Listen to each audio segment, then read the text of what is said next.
आजकल बड़ा फैशन चला है गाल और बाल सजाने का। अच्छा नहीं, एक आया था यहीं बैठा हुआ एक लड़का, आजकल ऐसी फैशन ऐसी फैशन ऐसी फैशन, ऐसा फैशन चला है, वो बाल है ना इधर से गायब इधर से गायब है, 4 अंगुल इधर से गए 4 अंगुल इधर से गए, बीच में रखा हुआ है। मैंने कहा क्या हो गया इस आदमी को, पागलपन तो देखो। मैंने कहा यार ये है क्या। वो मैं बिहार कर रहा था, बिहार करते बम्बई से आ रहा था, हाईवे पे मैंने देखा कि 2 आजू बाजू सर्विस लाइन होती है ना, साइड में चलने के लिए, इधर सर्विस लाइन इधर सर्विस, 4 अंगुल की ये सर्विस लाइन 4 अंगुल की ये सर्विस लाइन, बीच में फ्लाईओवर। अरे आदमी पूरा ट्रैफिक जाम कर रखा है बालों का, है ना। बाल और गाल कोई सुंदर मत बनाओ, बाल और गाल सुंदर होने से कुछ नहीं होता है। जुबान को सुंदर बनाओ, वाणी को सुंदर बनाओ, तो सारी दुनिया अपने प्रति आकर्षित हो जाया करती है। कभी विचार किया 1000 लीटर नींबू का रस, कितना कितना 1000 लीटर नींबू का रस यदि इस पंडाल में लाके रख दिया जाए, एक भी चींटी उसकी तरफ आकर्षित नहीं होगी। 1000 लीटर नींबू का रस, एक भी चींटी उसके पास नहीं आएगी, और एक बूंद चाशनी गिरा दी जाए, हजारों चींटियां उसकी तरफ आकर्षित हो जाया करती हैं, हजारों चींटियां उसकी तरफ आ जाती हैं। अपनी वाणी को नींबू जैसा खट्टा मत बनाओ, अपनी वाणी को चाशनी जैसा मीठा बनाने का प्रयास करिए। हजारों लोग आकर्षित हो जाएंगे मीठी वाणी से, हजारों लोग तुम्हारी तरफ आएंगे। वाणी में मिठास होना। खट्टा नींबू क्या दशा होती मालूम नींबू की, बेचारा बाजार से आता है, यूं यूं दबाया जाता है, दबाने के बाद उसे चाकू से काट दिया जाता है, 2 टुकड़े कर दिए जाते हैं, फिर निचोड़ा जाता है, और निचोड़ने के बाद सड़कों पर फेंक दिया। खट्टे लोगों की यही स्थिति होगी, ध्यान रखना। निचोड़े जाओगे, सड़कों पर फेंके जाओगे, सैकड़ों लोग तुम्हारे ऊपर लाते रख के निकल जाएंगे। चाशनी बनो, मीठे बनो, वाणी में वीणा की झनकार होना चाहिए, लेकिन आज वीणा की झनकार नहीं, वाणी में बाण बसे हुए हैं। ध्यान रखना। एक महाभारत का युद्ध हुआ इस देश में, एक बात याद रखना, ये महाभारत द्रौपदी के चीरहरण से नहीं हुआ है, ये महाभारत जुए में हार जाने से भी नहीं हुआ है। ध्यान रखिए, ये महाभारत शकुनी के पासे बदलने से भी नहीं हुआ है। ये महाभारत इस देश में यदि हुआ है तो ध्यान रखना, दुर्योधन के कारण भी नहीं हुआ है। ये महाभारत इस देश में यदि हुआ है तो द्रौपदी के कारण इस देश में महाभारत की रचना हुआ करती है। मान्यवर आप विचार करिए, जब पांडवों को खंडप्रस्थ दिया गया कि जाओ पांडुपुत्र, धृतराष्ट्र ने कहा खंडप्रस्थ तुम्हें दिया जाता है, पूरा हस्तिनापुर दुर्योधन को दिया जाता है। ध्यान रखना, प्रस्ताव रखा, सुलह की बात हुई, दुर्योधन ने खंडप्रस्थ दे दिया, जहां ना पानी बरसता था, ना जहां फसल होती थी, बंजर भूमि, जाओ वहां रहो। युधिष्ठिर ने कहा, अर्जुन ने कहा कोई बात नहीं, यदि हम में ताकत होगी तो खंडप्रस्थ को इंद्रप्रस्थ बना करके रख दिया जाएगा। ध्यान रखें, हौसले बुलंद होना चाहिए। खंडप्रस्थ दे दिया, जहां पर खंडरी खंडर है, बंजर भूमि है, पांचों पांडवों ने पुरुषार्थ किया, मेहनत की, खंडप्रस्थ को इंद्रप्रस्थ में तब्दील कर दिया और इतना सुंदर बनाया। आज कितने भी बड़े आर्किटेक्ट हों, वो व्यवस्था नहीं ला सकते हैं।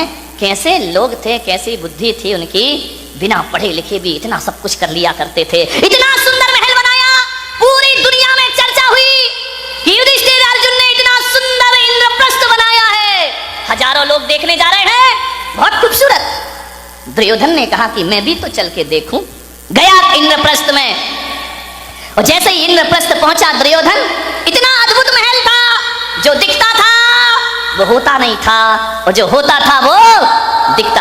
दुर्योधन ने अपनी धोती संभाली, उसे लगा कि यार यहाँ तो पानी पानी दिखाई दे रहा है, धोती संभाल करके चल रहा है, वहां तो पानी था ही नहीं, केवल दिखाई देता था। आगे देखा दुर्योधन ने, रंगोली बनी हुई है, चौक पूरे हुए, बहुत सुंदर है। अरे बोले यहाँ से तो आ गया, अब क्या धोती पकड़ना, अब क्या अपने को संभालना। इतना सुंदर, आंखें फटी की फटी रह गई दुर्योधन की। आगे बड़ा पानी था, गिरा छपाक से पानी में, पूरे कपड़े गीले हो गए। जोरदार अट्ठास हुआ झरोके से, बड़ी जोर से व्यंग की हंसी आई। उसने कहा देवर जी ये क्या हो गया, द्रौपदी की आवाज आई, गिर गए। अरे संभल के चलना सीखो देवर जी। पानी में गिरा हुआ दुर्योधन भीगा हुआ। द्रौपदी ने कहा, गिर गए ना, अब पता पड़ा कि इंद्रप्रस्थ क्या है और हस्तिनापुर क्या है। अरे तुम कैसे संभलोगे, अंधे का पुत्र अंधा ही होगा। बस यहाँ से महाभारत शुरू हो जाया करती है। द्रौपदी का चीरहरण महाभारत नहीं था, जुए में हारना महाभारत नहीं था। द्रौपदी का एक तीखा वचन कि अंधे का पुत्र अंधा ही होगा, बस इतनी सी वचन महाभारत की रचना करते हैं। ध्यान रखिए, उसी दिन दुर्योधन ने कसम खा ली कि आज जो अपमान तूने मेरा किया है, आज जो भरी सभा में तूने मेरा उपहास किया है, ठहर जा, एक दिन भरी सभा में तुझे नग्न नहीं किया तो मेरा नाम भी दुर्योधन नहीं होना चाहिए। इतनी सी बात ध्यान रखना। शब्द को संभाल के बोलिए, शब्द संभाल के बोलिए, शब्द के हाथ ना पाओ। ध्यान रखिए, एक वाणी जीवन को तबाह कर देती है। अपमान किसी का मत करो। ध्यान रखना, बड़ा आदमी तो छोड़ो, छोटा सा तिनका का भी अपमान मत करना, वरना कितने भी बड़े योद्धा बन जाओ, एक तिनका आंख में चला जाए तो सारा युद्ध धरा रह जाया करता है। ध्यान रखिए, वाणी अच्छी बोलिए, किसी को अपमानित मत करिए। एक तीखे वचन ने, एक कटु वचन ने महाभारत की रचना कर दी। ध्यान रखिए, मीठा बोलो, अच्छा बोलो, विपत्तियों को आमंत्रण मत दो, मुसीबत को आमंत्रण मत दो। एक तीखा वचन हजार विपत्तियों को लेकर अपने साथ आया करता है। ध्यान रखिए, बोलो तो बोलो सदा मीठे वचन। जो काम शक्ति से नहीं होते वो काम मिठास से हो जाया करते हैं। खुदा को भी पसंद नहीं शक्ति जुबान में, खुदा को भी पसंद नहीं शक्ति जुबान में, इसीलिए नहीं दी हड्डी जुबान में। ध्यान रखिए, पूरे शरीर में हड्डियां हैं, जुबान में हड्डी नहीं है, क्योंकि शक्ति पसंद नहीं करता वो ईश्वर। जुबान तो मुलायम होती है ना। ध्यान रखिए, जुबान जितनी मुलायम है वचन उससे ज्यादा मुलायम होना चाहिए। एक बात याद रखना, जुबान में हड्डी तो बिल्कुल नहीं होती, एक भी हड्डी नहीं है जुबान में। लेकिन एक बात याद रखना बारामती वालों, उसमें हड्डी तो एक भी नहीं होती है, लेकिन ताकत इतनी है कि सारी हड्डियां तोड़वा के रख देगी। ध्यान रखना, एक भी हड्डी नहीं बचेगी। यदि वो अपनी पे आ गई तो सारी हड्डियां तोड़वा देगी तुम्हारी। बहुत महत्वपूर्ण है जुबान का। ध्यान रखना, आंख एक है, आंख दो है, काम एक है। ये आंख भी देखती है, ये आंख भी देखती है, कान दो हैं, दायां कान भी सुनता है, बायां कान भी सुनता है, नासा द्वार दो हैं, दाई नासिका, रामदेव बाबा अनुलोम विलोम दो होती है। ध्यान रखिए, विचार कर, बड़ी दिक्कत हो गई इस देश में। किस्मत है मेरी कि इतनी महिलाएं और इतने पुरुष मेरे प्रवचन में आ रहे हैं, वरना टाइम किसके पास है? महिलाओं के पास तो और भी नहीं है। एक महिला से मैंने पूछा प्रवचन में नहीं आती, बोले नहीं आती महाराज। मैंने कहा क्यों नहीं आती है? बोले करूं क्या महाराज, रात को 12 बजे तक तो एकता कपूर जगाती है, रात को 12 बजे तक तो एकता कपूर नहीं सोने देती है, और सवेरे 4 बजे रामदेव बाबा जगा देते हैं। हम करें कहां से आए तुम्हारे प्रवचन में? इतने बिजी हैं हम लोग। ध्यान रखिए, समझिए, मानने वाले दो नासा द्वार है, काम एक ही है, दो हाथ है, काम एक ही है, दो पैर हैं, काम एक ही है, दोनों पैर चला करते हैं, लेकिन जुबान अकेली है, इकलौती है, इकलौती औलाद है अपनी लीलावती।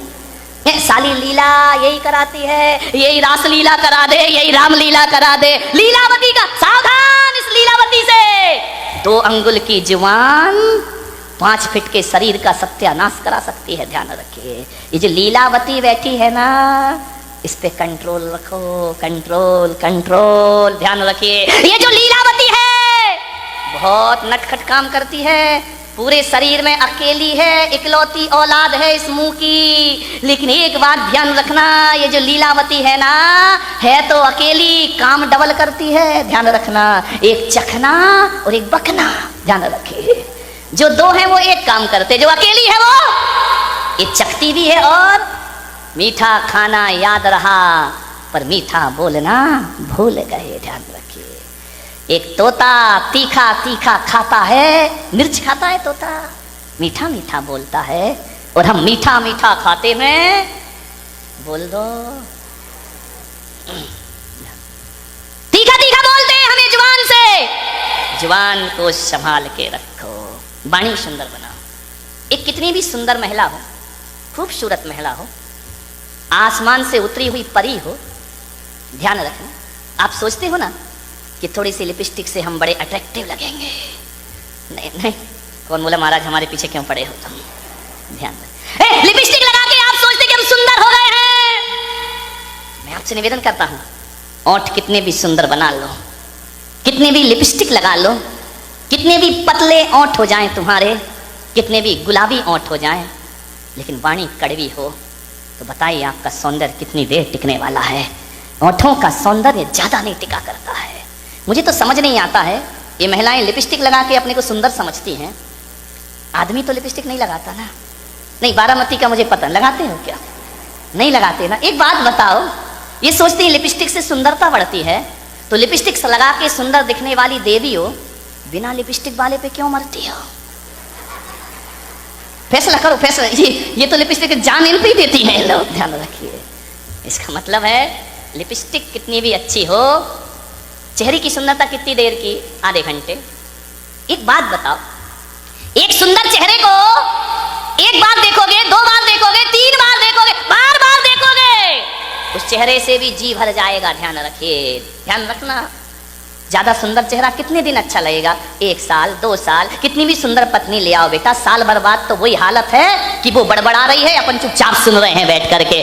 खाना खाएगी तभी बोलेगी। ध्यान रखना, ये आदमियों की जिंदगी इसी में, बेचारे हर थके हुए हारे हुए तो आते हैं दुकान से, वो जैसे ही आया और इनकी रामायण शुरू हो जाया करती है। देवरानी ने ये कहा, जिठानी ने वो कहा, तेरी अम्मा ने ये, परसते भी जा रही है। महिलाओं से निवेदन है, जब पति घर में आए तो उसकी थाली में रोटी परोसो, रोटी। दिन भर की किचकिच मत परोसो उसकी थाली में, वरना थाली फेंक करके इतना परेशान। उसी समय मैंने एक महिला से बोला, खाते समय क्यों बोलती हो? बोले खाते समय तो वो चुपचाप सुनता है, मुंह में रोटी रहती है, सुनते रहता है, अपन बोलते जाओ, देवी बोलते जा रही, बोलते जा रही, बोलते जा रही है, वो बेचारा खाते जा रहा, खाते जा रहा। क्या करे, इधर सुने या इधर सुने, खा रहा। ऐसी हालत है जैसे सड़क के किनारे भुट्टा सिकता है ना, भुट्टे नहीं सेकते रहते, वो एक हाथ से हवा करते जा रहा, भुट्टा सिकते जा रहा, हवा करते जा रहा, भुट्टा सिकते जा रहा, रोटी पटकते जा रही, भुट्टा सिकते जा रहा, सिकते जा रहा, सिक गया भुट्टा, क्या रोटी खाए बेचारा।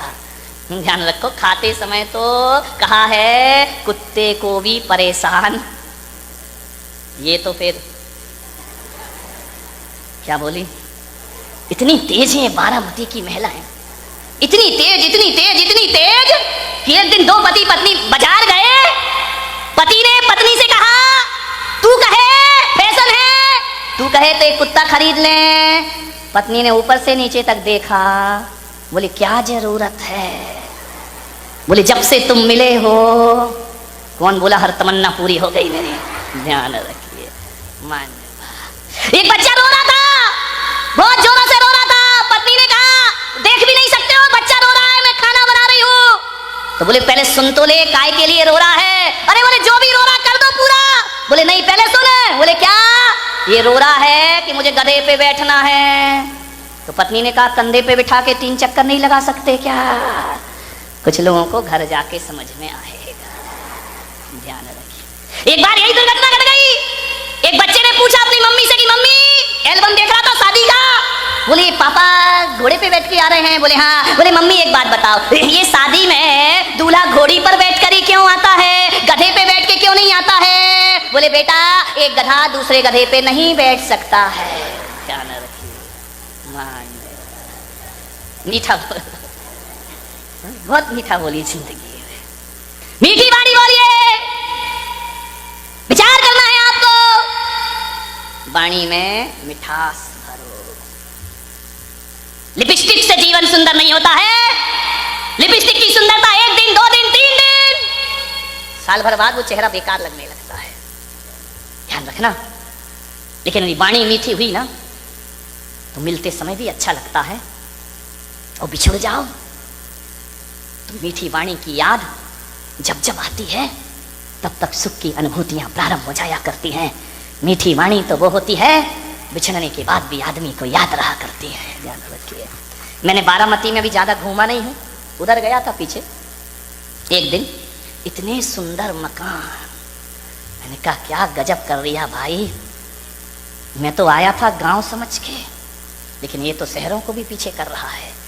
ध्यान रखिए। डाउट है तो ताली मत बजाओ, है ना। इतने सुंदर मकान, इतने सुंदर मकान।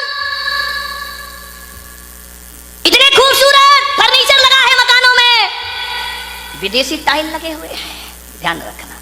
इतनी सुंदर डिजाइन है, महंगा फर्नीचर, महंगी कार खड़ी है दरवाजे के बाहर, विदेश से पर्दे मंगा के लगाए गए हैं, एक से एक सीनरी लगी हुई है, खूबसूरत संगमरमर लगा हुआ है, इतना सुंदर कि उसमें अपना चेहरा दिखाई दे जाए।